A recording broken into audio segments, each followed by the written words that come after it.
আজকে ছিল দার্জিলিংয়ে আমাদের দ্বিতীয় দিন। সকাল সকাল উঠে যে এত সুন্দর একটা ভিউ দিয়ে দিনটা শুরু হবে সেটা আমরা এক্সপেক্টই করিনি। হ্যালো ফ্রেন্ডস, আমি এসেছি কাঞ্চনজঙ্ঘার কাছে দাঁড়িয়ে আছি।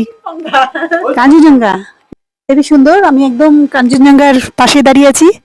সকালের এই যে বেড টিটা খাচ্ছি, চা আর বিস্কুট। হেবি সুন্দর লাগছে, হেবি সুন্দর লাগছে। দেখো আমার পাশে একদম আমি কাঞ্চনজঙ্ঘার পাশে দাঁড়িয়ে আছি। খুব রোদ্দুর, দারুণ লাগছে। একটু পরে আমরা বেরোবো এখন। তো এই যে মামা, বলো। আজকে কি খাবেন? আজকে কি আমার তো থুপ্পা খেতে ইচ্ছা করছে। থুপ্পা থুপ্পা, থুপ্পা তারপর একটু ঝাল ঝাল ওই পাহাড়ি মোমো। পাহাড়ি মোমো। সকাল সকাল মোমো, সকাল সকাল মোমো। হ্যাঁ, মোমো জীবন। মোমো দিয়ে শুরু সকালটা। মোমো চিত্তে সকালে ঠান্ডা বাতাস গায়ে মেখে আমরা বেরিয়ে পড়লাম সাইট সিনের উদ্দেশ্যে। আর দার্জিলিংয়ের প্রথম সকাল বলে কথা, সকালটা তো মোমো থুকপা এগুলো দিয়ে শুরু করতেই হবে। তাই সুনীল ভাইয়াকে বলেছিলাম ऐसे जगह पे गाड़ी रोकना जहाँ बहुत अच्छा মোমো মিলতে है। আর আমাদের মামার ভাগ্নির দার্জিলিং যাওয়ার মেন উদ্দেশ্য ছিল চারবেলা আমরা এত মোমো খাবো যাতে আমাদের সারা জীবনে আর মোমো খেতে না হয়। ঠিক সেই মতো সকালে ব্রেকফাস্টে গিয়ে অর্ডার করেছিলাম আমার জন্য চিকেন থুকপা আর মামার জন্য চিকেন মোমো। তবে আমার মা অর্ডার করেছিল প্লেন রুটি তরকারি, কারণ আমার মার মতে মোমো থুকপা এগুলো বিকেলে স্ন্যাক্সে খাওয়ার জন্য, ব্রেকফাস্টে এগুলো খেয়ে এক্সপেরিমেন্ট মা করতেই চায় না। তবে এই ঠান্ডা ওয়েদারে সকালের ব্রেকফাস্টে গরম গরম থুকপা কিন্তু আমার বেশ ভালো লাগছিল। আর এমনিতেও আমি এই টিবেটিয়ান জাতীয় ফুডগুলো বেশ পছন্দ করি। এই পাহাড়ি ঠান্ডা ওয়েদারে ব্রেকফাস্টে গরম গরম মোমো আর থুকপা খেয়ে আমরা বেরিয়ে পড়েছিলাম আমাদের ডে ট্যুর সাইট সিনের প্রথম ডেস্টিনেশন লেপচা জগতে। এই লেপচা জগৎ নিয়ে যে আমার আর মামার কত রকম প্ল্যানিং ছিল কি আর বলবো। প্রথমে তো আমরা এর ওর ছবিতে দেখতাম জায়গাটা, আর আমরা খুঁজেও পেতাম না যে এই জায়গাটা আসলে কোথায়। শেষমেশ অনেক খুঁজে আমরা জানতে পারি এই জায়গাটা দার্জিলিংয়ের লেপচা জগৎ। ব্যাস, যবে থেকে জেনেছি আমার আর মামার তো একটাই কথা, এখানে যেতেই হবে। আর এখানে যাবো যেদিন প্রচুর ছবি তুলবো আমরা দুজনে। মানে আমাদের মামা আর ভাগ্নির এই যে দার্জিলিং গিয়ে ৩ বেলা মোমো খাবো, এই ফ্যান্টাসিটা যেমন ছিল সেরকমই লেপচা জগৎ যাবো মানে প্রচুর ছবি তুলতে হবে দুজনে। আর যবে থেকে আমরা দার্জিলিং এর টিকিট কেটে ফেলেছি তারপর থেকে তো দুজনের মধ্যে একটাই কনভারসেশন, গুবলু ওই জায়গাটা কিন্তু যেতেই হবে। মানে আমাদের দার্জিলিং ঘোরার প্রায়োরিটি লিস্টে ফার্স্টেই ছিল এই লেপচা জগৎ।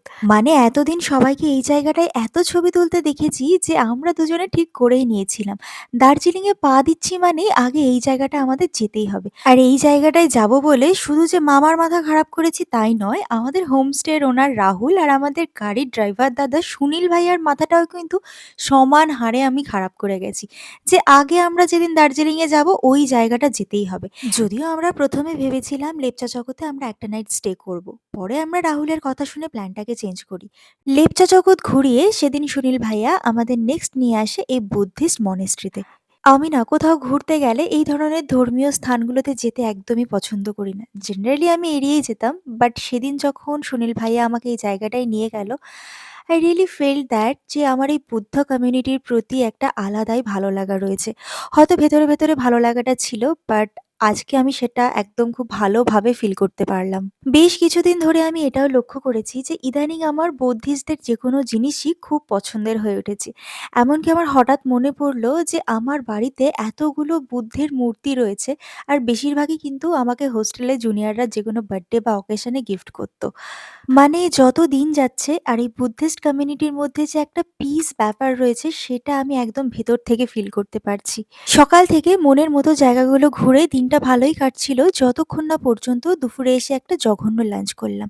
নেক্সট আমরা চলে এসেছিলাম বাতাসিয়া লুপে। দার্জিলিংয়ে আসার আগে যে কয়েকটা ট্রাভেল ভিডিও আমি দেখে এসেছি তাতে তো বাতাসিয়া লুপ নিয়ে বিরাট লাফালাফি করেছে, তবে আমি এখানে এসে নিজের চোখে সেরকম কিছুই দেখতে পারলাম না। অ্যাজ ইউজুয়াল একটা সাজানো গোছানো পার্ক, এই আর কি। আর ভেতরে রয়েছে কিছু ব্যবসা যেখানে তোমরা ওই পাহাড়িদের মতো কিছু জামা কাপড় পরে ছবি তুলতে পারবে, আর তার সাথে দূরের শহরটা দূরবীন দিয়ে দেখতে পারবে। যদিও এই জামা কাপড় পরে ছবি তোলার ব্যাপারটায় আমি যাইনি, কারণ এসব আমি অলরেডি কাশ্মীরে করে এসেছি। তবে আমি মুরগি হয়েছিলাম ১০০ টাকায় দূরবীন দিয়ে দূরের দার্জিলিং শহরটা দেখতে গেছিলাম। বাতাসিয়া লুপের পর সেদিন আমাদের নেক্সট ডেস্টিনেশন ছিল এই জাপানিজ টেম্পল আর পিস পাগোড়া। একে তো আমি সারাদিন ঘুরে প্রচন্ড ক্লান্ত হয়ে গেছিলাম, আর তার উপর যেহেতু বুদ্ধিস্ট মনেস্ট্রি দেখেই এসেছি, তাই আর ভেতরে অত দূর উঠে পিস পাগোড়াটা দেখতে আমি যাইনি। ওই দূর থেকেই কোনো মতে দেখে নিয়েছি। ডে 2 র জার্নিটা আমি তোমাদের দেখিয়ে দিলাম। এর পরের দিন নিয়ে আসবো ডে 3 র জার্নিটা।